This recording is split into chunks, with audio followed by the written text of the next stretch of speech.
Welcome to the Free Court Show with your host, Jason Hartman. No, Jason's not a lawyer. He's just a regular businessman, a regular consumer. The legal system is broken and most people cannot access it. Jason and his powerful guests are here to help level the playing field so that you, the consumer, can better understand your rights, have options and recourse, and listen to the experts explore new products and services so that you can be an empowered citizen in the system. And now, here's your host, Jason Hartman.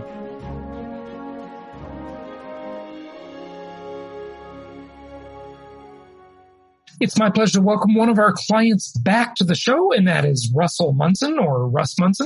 And he was on the show before, talked about his client case study as a real estate investor. But today, and we'll touch on that, but today we're going to talk about something else. And that is an aspect of the tech tyranny that I keep talking about. As you know, I am a consumer advocate, and I have a very big distaste for bullies. When I hear stories like you're about to hear, I really get upset about them. You're going to hear about a tech giant, the largest company in the world, and that is Apple Computer, a company that I use their products. Most of us do. I have long thought of myself as a fan of Apple, but I'm definitely becoming less of a fan.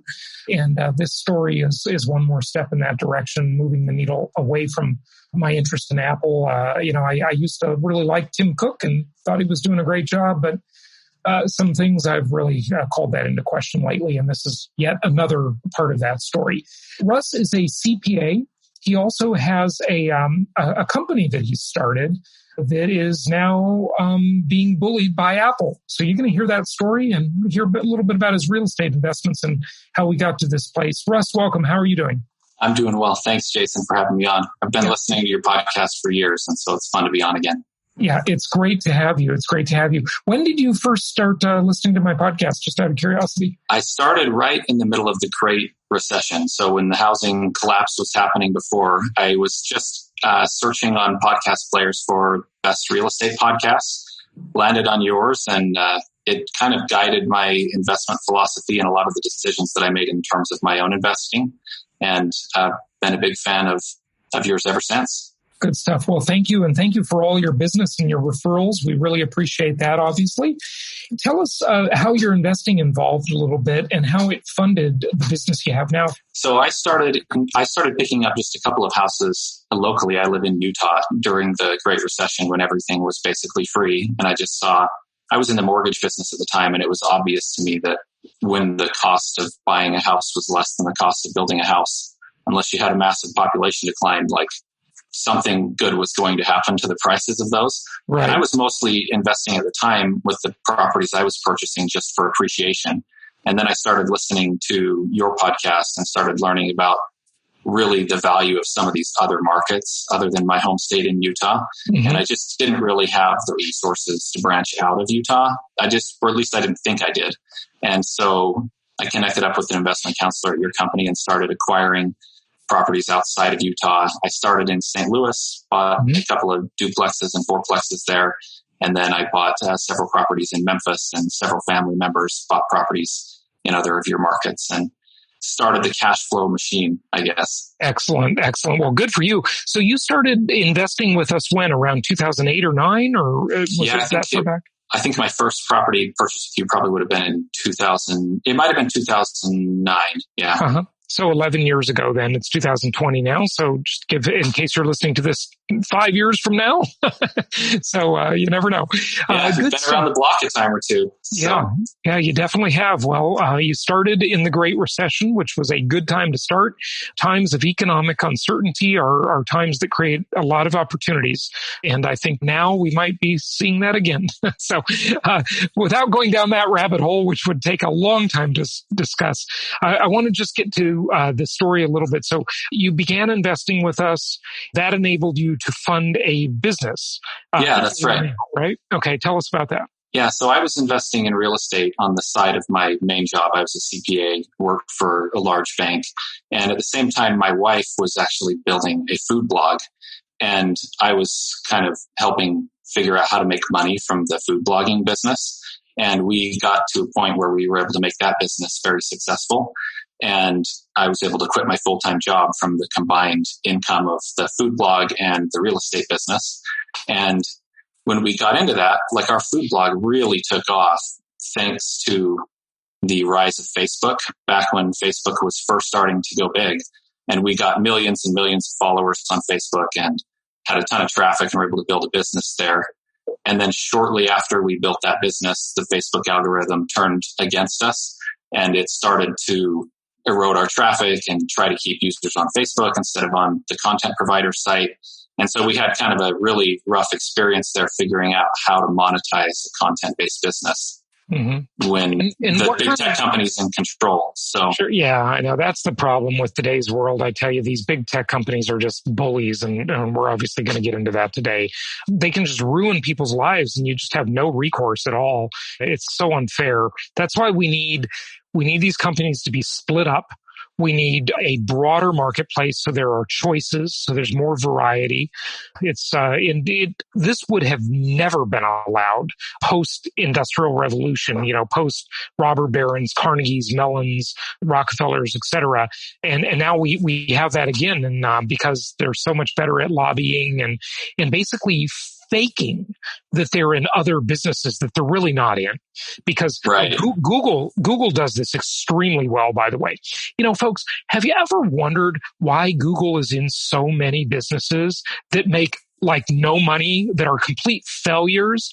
It's not, they'd like to say, well, they're experimenting, they're trying to get into this market, they're trying to compete. The real reason is so they can dodge the antitrust bullet. That's why they do this.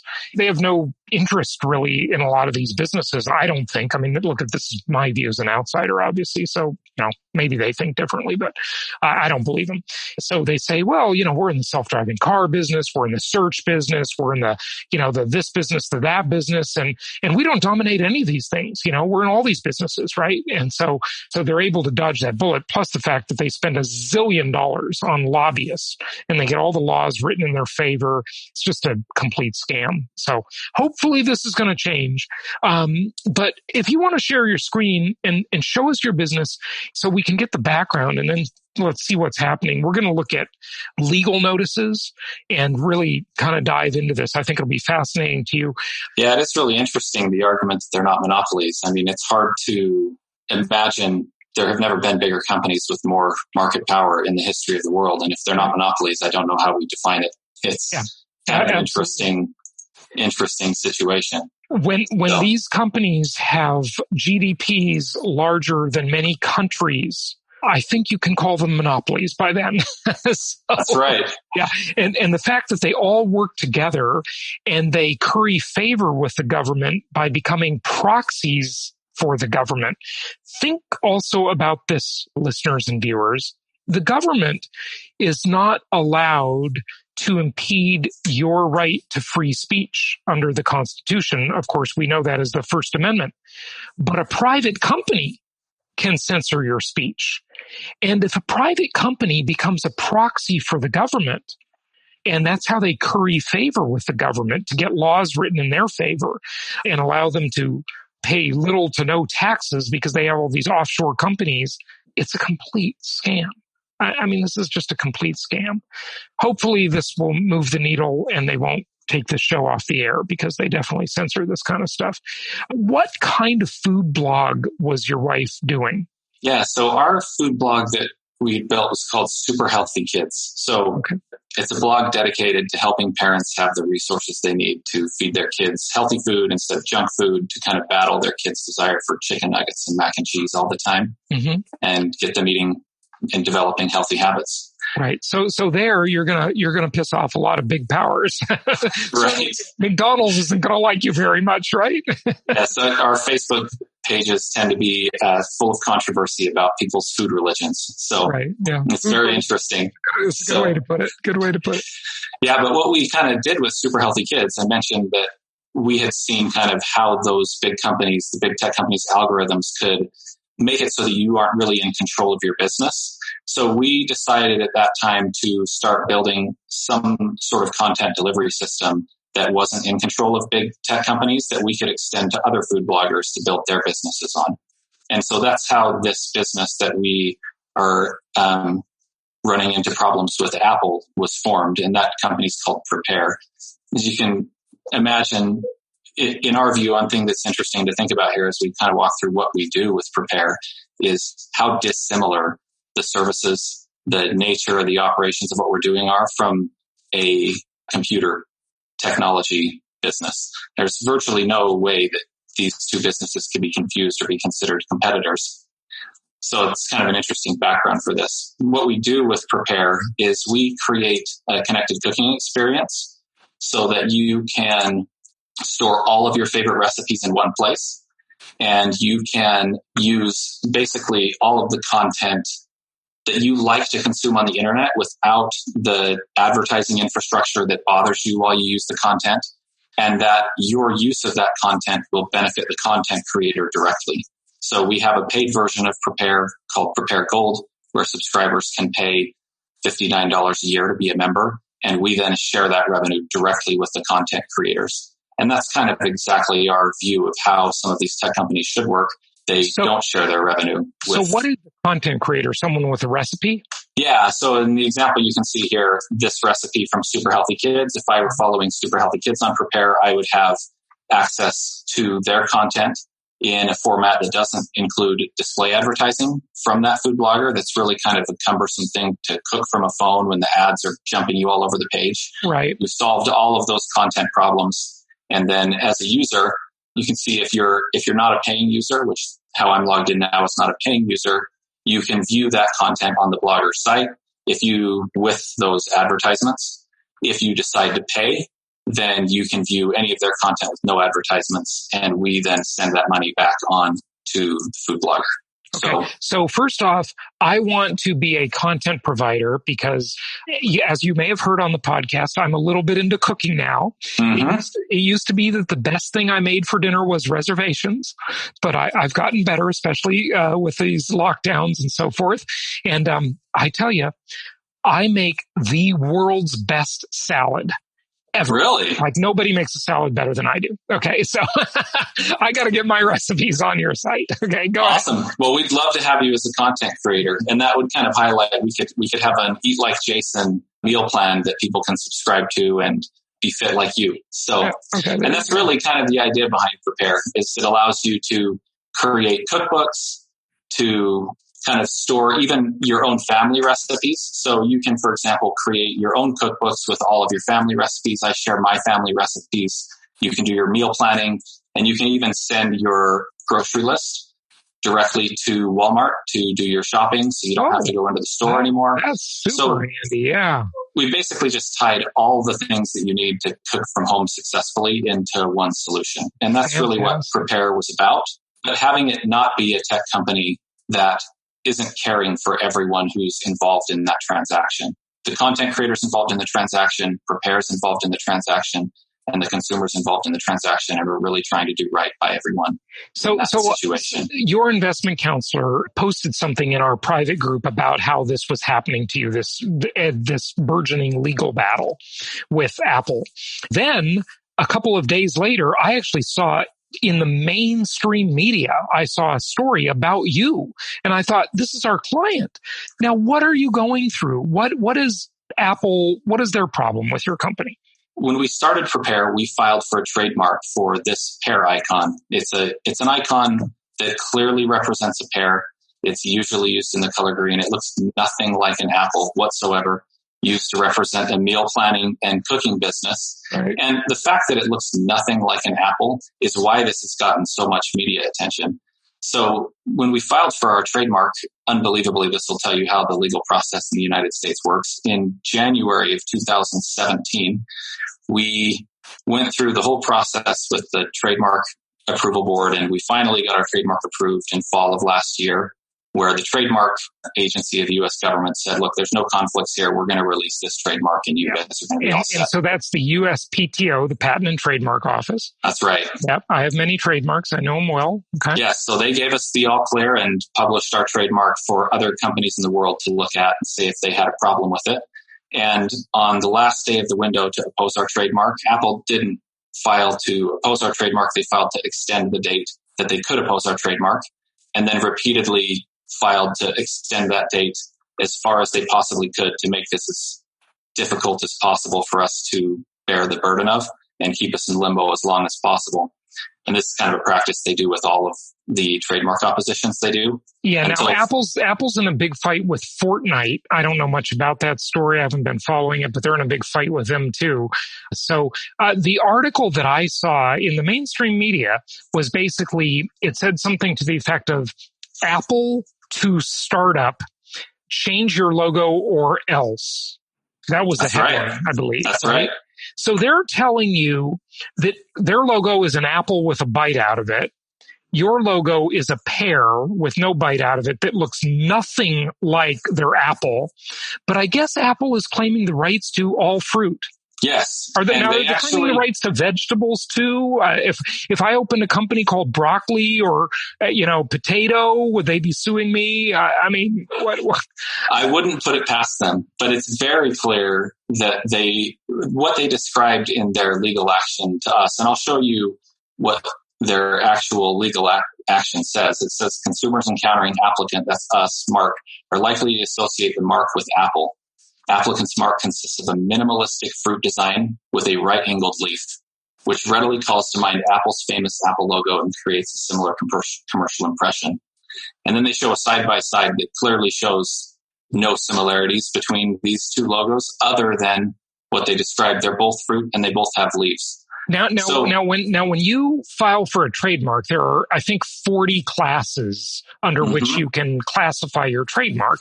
And some of the classes, you can tell the government designed all this because they're kind of odd. Like when I want to trademark, my name is trademarked, for example, right? Jason Hartman is a trademark. Okay. I can trademark it under like one class or multiple classes. And the classes are a little bit funky, they don't make sense to at least the lay person. But you're not a computer company, right? You don't want to make cell phones, iPhones, smartphones, or computers or hardware. You're selling recipes. There's no competition whatsoever. And in our class description, we're in the same class in terms of creating software. But if that is what makes us competitors, then everyone creates software. I'm sure you create. There's no company that doesn't create software anymore. But our class description describes it as software for meal planning and recipe management. And Apple, interestingly, they're not even contending that they're in a competing business with us in terms of the class. They are saying that because they have the Apple Watch and the Apple Health app, that somehow they may eventually end up in the recipes business. And so they don't want consumers to be confused between these two. Okay. Now, do you have an app in their app store? We do. Yes. Okay. We have an app in Apple's App Store and in the Google Play Store. And what was the app? What is the app called? The app's called PrePear. So that's the name of our company. Highlights the Pear logo. They approved your app. Yeah, there's no problem. We follow all of the App Store guidelines completely. How long ago did they approve your app? We've been in the App Store since September of 2017 for years. Okay, so for 3 years. And how long ago did you first file for the trademark? In January of 2017. Okay, so they approved your app and they saw the design, the logo is on the app, I'm sure, right? Yep. Yeah, the logo is the main app icon. Did they threaten to kick you out of the App Store also? No, they haven't made any threats about the App Store. They are just saying that our logos are confusing and that we need to change ours. They're demanding that we change our logo and abandon basically the brand that we've spent the last 3 years building, and that they have a right, they believe they have a right to control our intellectual property that we own and have developed. Now, did you file under multiple classes for the trademark? We did. Yeah, we filed under kind of a social media type class that is basically electronic communication class, and under a software development class for meal planning software. Okay. And did they agree that you could, if you abandon the software class, well, I don't know if you've had this negotiation with them or if you'd be willing to do it, but did they agree to stop harassing you if you would abandon the software class and maybe keep the others? Or? So Apple has made no requests of us regarding the abandonment of our class. They have focused entirely on this concept of that consumers are going to be confused between our logos. So they've made no contention regarding us changing the class and things being better. They have solely repeated to us and reiterated to us that our minimalistic fruit design with a leaf is confusingly similar to their apple. And when we got that information, I mean, this honestly reads kind of like an Onion article. We had a disbelief that meaning Onion is the site with these phony stories. With the phony news stories. Like there's no way that any rational consumer could think this. So we thought, well, when we go talk to Apple, then we'll obviously be able to straighten this out because there's more to the story here than we're reading in this filing of theirs. And the answer is no, there's not.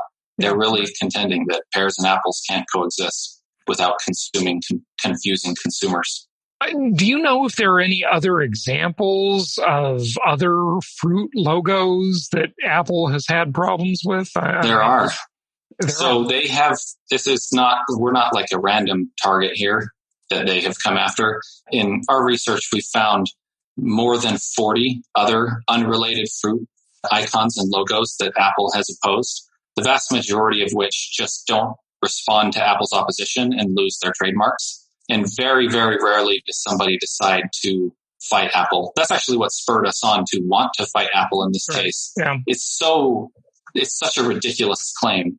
And it's being done over and over and over again. Regardless of the fruit, there are claims against oranges, bananas, apples, limitless numbers of them. It's hard to even imagine if Apple were to want us to change our logo, how we could change it in a way that it wouldn't be violating their brand from their perspective.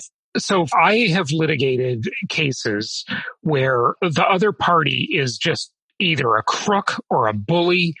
And, I know that I have resources, I can afford to stand up to them, but other people can't. And I look at their litigation history, and I've heard the other complaints from other consumers that just never bother to take them to court.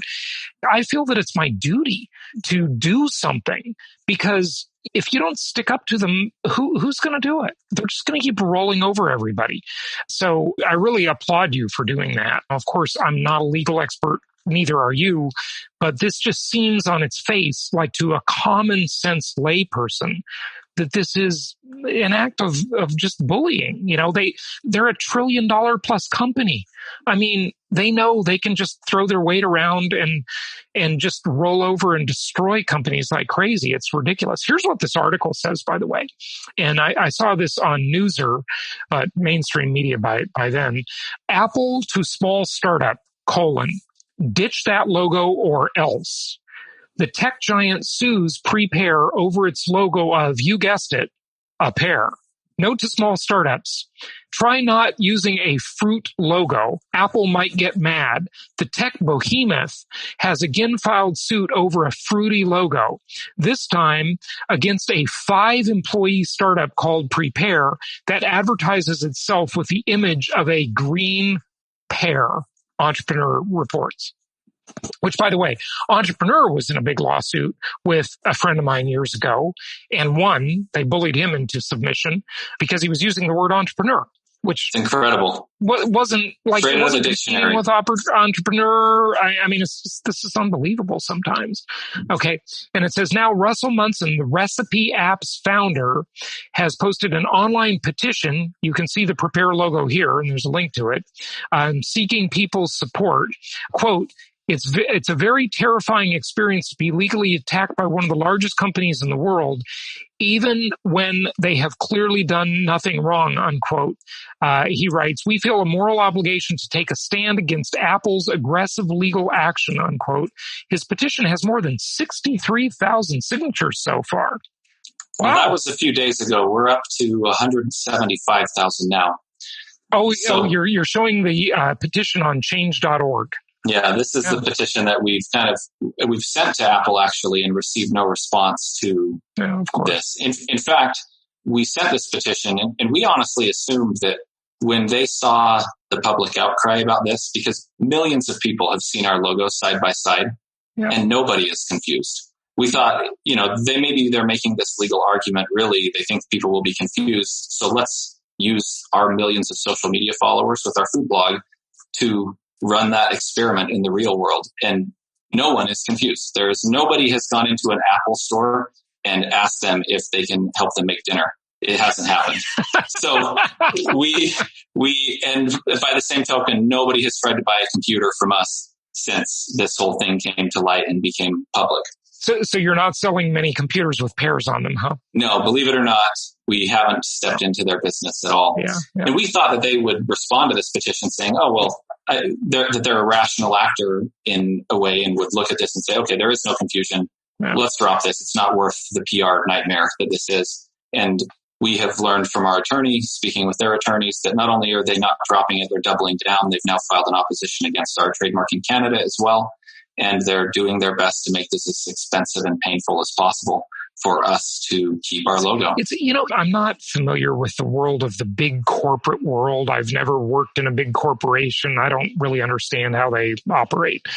You just got to wonder if this kind of stuff makes it to the desk of like a human who's actually thinking versus lawyers who are just incentivized to, do their job, right? And extract value from people.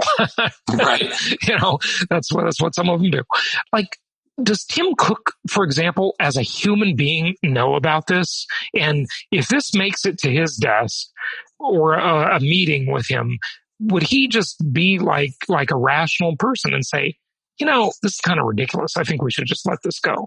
I've got to hope that would be the case, that if you could get through to other people inside of Apple, I think they've intentionally designed the system so that you can't get through. So they have not responded to the comment requests of dozens of reporters who've reached out to them. Not a single comment request has been responded to. Their stance is to just ignore this and let legal have its way with us. Yeah. So have they actually served you with a lawsuit? I mean, the article says they sued you, but it doesn't sound like they have yet. Yeah. So in the trademark proceedings, what they've done is filed a notice of opposition, which is a document they file with the USPTO that we then have to respond to. If we don't mount an aggressive defense of their opposition, we automatically lose the right to use our logo. And so I had that happen once on one of my trademarks. I have many businesses, and my main thing is the real estate business, but I have other businesses too. And I filed a clothing trademark years ago, and a clothing company that was like 100-year-old clothing company opposed my mark. And, we went back and forth. I spent some money and they finally relented and let us have our mark because we weren't competing with them. But that at least was clothing to clothing. Right. This is so different that it just seems like a stretch. Again, I'm not a legal expert, folks, so I can't render a legal opinion. And, the law is complicated, of course. It's super complicated, but. Yeah, it certainly is. And I think there are some structural problems in the law that facilitate this sort of behavior where it puts large companies at an advantage over small companies. Of course it does. And probably because that incentivizes additional legal fees to be spent. Apple can have their attorneys file dozens and dozens of these oppositions every year, knowing that maybe 5% of the people on the other side are going to spend the minimum $50,000 that it's going to require to fight them all the way to the end. Yeah. And it doesn't matter to them. It doesn't matter at all. But it matters to those dozens and dozens of businesses for whom $50,000 to defend it is an extraordinary amount of money and a huge problem for them. And believe me, it could cost way more than $50,000. Oh yeah, that's the minimum to fight something like this. Right. Yeah. I mean, Apple, I'm sure, has the best lawyers on planet Earth. And they pay them a fortune. They have giant law firms with tons of resources, research capabilities. It's just insane. I mean, the level at which they can fight. It's like, it's like the U.S. going to war with some dumb little country that has no military, right? It's not a fair fight.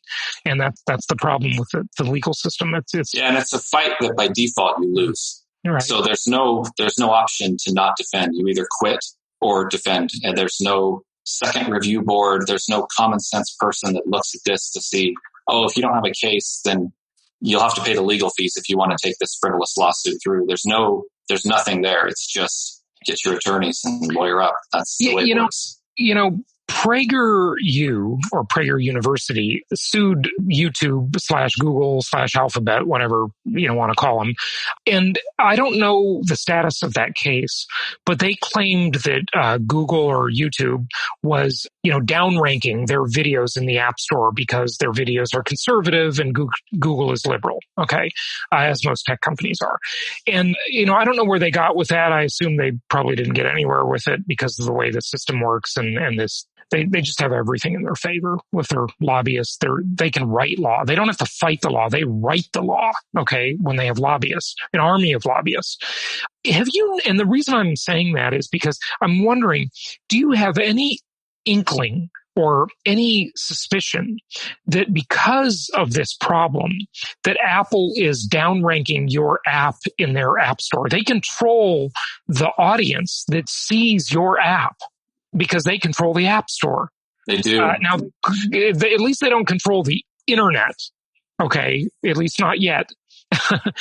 And so they can't control who sees your website necessarily, but they certainly can control who sees your app in their store. They can. Inside of the App Store, we truly have no evidence that they have done anything within the app ecosystem to punish our app in connection with this. Yeah. In fact, the message getting out there, like the support of hundreds of thousands of people has been extraordinary. We have had so many people downloading the app and using it, having a good experience, that there's at least we've turned lemons into lemonade here, if I can still say that. Yeah. It does use a fruit, so I should probably be extra cautious. Yeah. But yeah, we've been able to turn lemons into lemonade here, and I don't have any suspicions that the other side of Apple, the technology side of Apple, is somehow punishing us in any way. Good. Which is good. Hopefully they're not. So that's good. I'm going to download your app right now. So anything else you want to tell us? Questions I didn't ask you? Just let us know. And by the way, I want to invite any representative from Apple that wants to come on the show and tell their side of the story. Okay. We're open. I have people that disagree with me constantly on the show. You know that, Russ, because you've been listening for a while.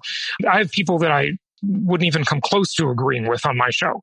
We're always happy to hear the other side of the story. Anybody from Apple is certainly welcome to come on and tell their side of the story. So go ahead. Anything I didn't ask you? Anything? The only thing I would say in closing is I hope that the fact that somebody's standing up to Apple inspires other people to do so. One of our missions at Super Healthy Kids is to raise healthy kids, and that includes them having healthy social and emotional habits. Mm-hmm. And one of the main things that's part of that is developing the character to be able to stand up to bullies, stand up to injustices, and do the right thing, even when it makes you uncool or unpopular, or it's going to be incredibly expensive.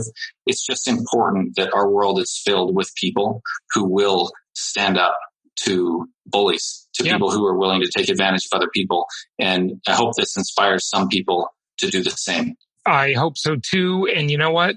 The way I look at it in business is I look at some of these things that I have to do as just inefficient things that really don't always make sense economically. Sometimes they do, but I look at them as, if nothing else, it's like charity work.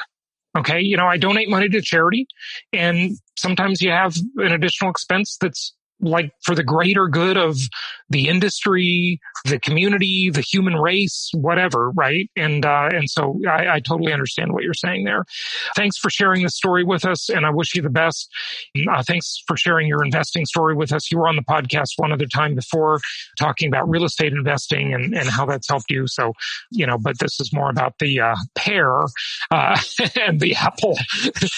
Who would have thought? It's not David and Goliath. It's the Apple and the Pear.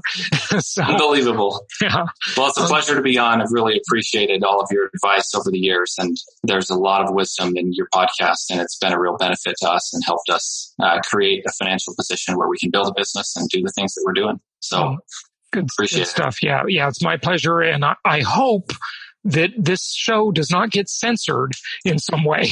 That's what you have to fear with the powers that be. There's the power of the world to shape elections and just everything, to start or end wars is in the hands of a few giant tech companies. It's unbelievable the power they have. So let's hope they they follow Google's old saying that Google has certainly not followed, that is, don't be evil, Right. Yeah. All right. Well, good luck, Russ. Thanks for sharing the story. And Awesome. And by the way, give out your website. Is it PrePear.com? Yeah, PrePear.com, PrePear, like the fruit.com. Good stuff. All right. Thanks again. Thanks, Jason.